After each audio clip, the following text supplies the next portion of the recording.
Next, we'll demonstrate the double buttonhole stitch. It uses the same technique as the buttonhole stitch, but forms 2 rows, top and bottom. Let me demonstrate. First, using 4 strands of color number 5. Let's start from the top. Again, bring up on the right. Then, move the thread to insert below. Don't pull tight.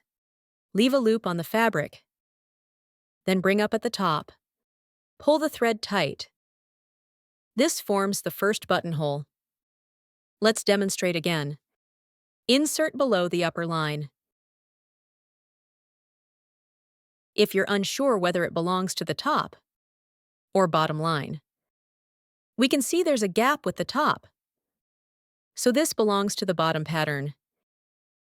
If there's a gap below, then it belongs to the top pattern. We can distinguish them this way.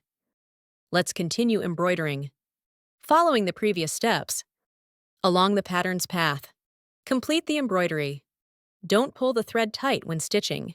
Maintain balanced tension, or it will pucker, affecting appearance.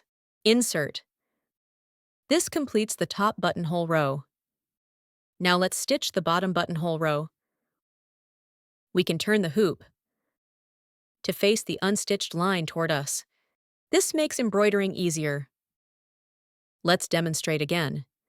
Using 4 strands of color number 6. Bring up from the left side. Insert at the bottom. Don't pull tight. Leave some slack. Then bring up vertically above. Pull upward. Following these steps, complete the remaining line. When making double buttonhole, align the stitches to create an even pattern.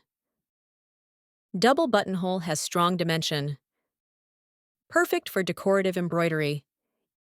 Insert the last stitch. This double buttonhole stitch is complete. Let's look at the finished result.